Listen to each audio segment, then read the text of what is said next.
Ez akkor szerencsés, ha a két termék egyforma. De én úgy jártam, hogy a két termék nem volt egyforma. Igen, ez már Ganodermás volt egyforma. Egyébként van más ganodermás termék is. Igen.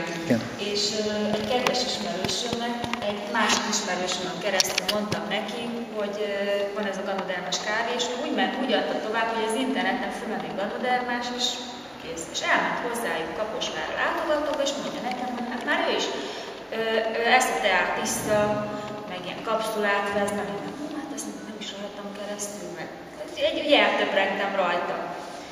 Úgyhogy vigyázni kell, hogy mit mondunk, mint ganoderma. És akkor, mivel Pesten lakik, meghívtam akkor a Jane-it volt, hogy jön el az előadásra. El is jött, és elhozta egy barátnőjét.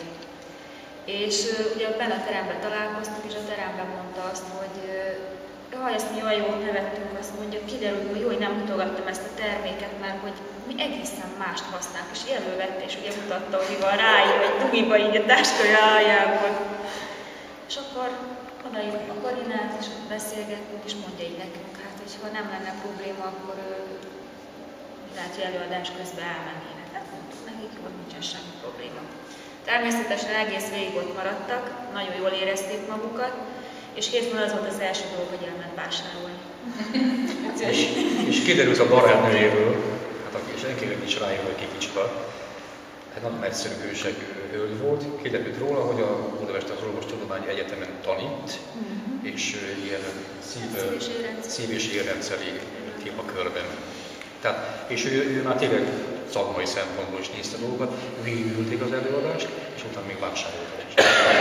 Tehát azért látszik ebből is, hogy amiről ott szó volt, tehát akkor annak azért vannak tudományos alapjai is.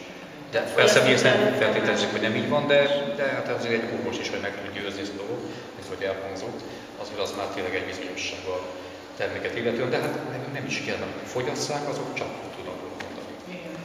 És így sokkal könnyebb, mint üzleti szempontból is foglalkozni ezzel, hogy az ember tudja, hogy most ezt nem azért próbálok valakire ráerőltetni, mert azért, hogy hasznom legyen csupán, hanem azért, mert ugye ezen túlmenően nyilván, mert ez egy jó termék.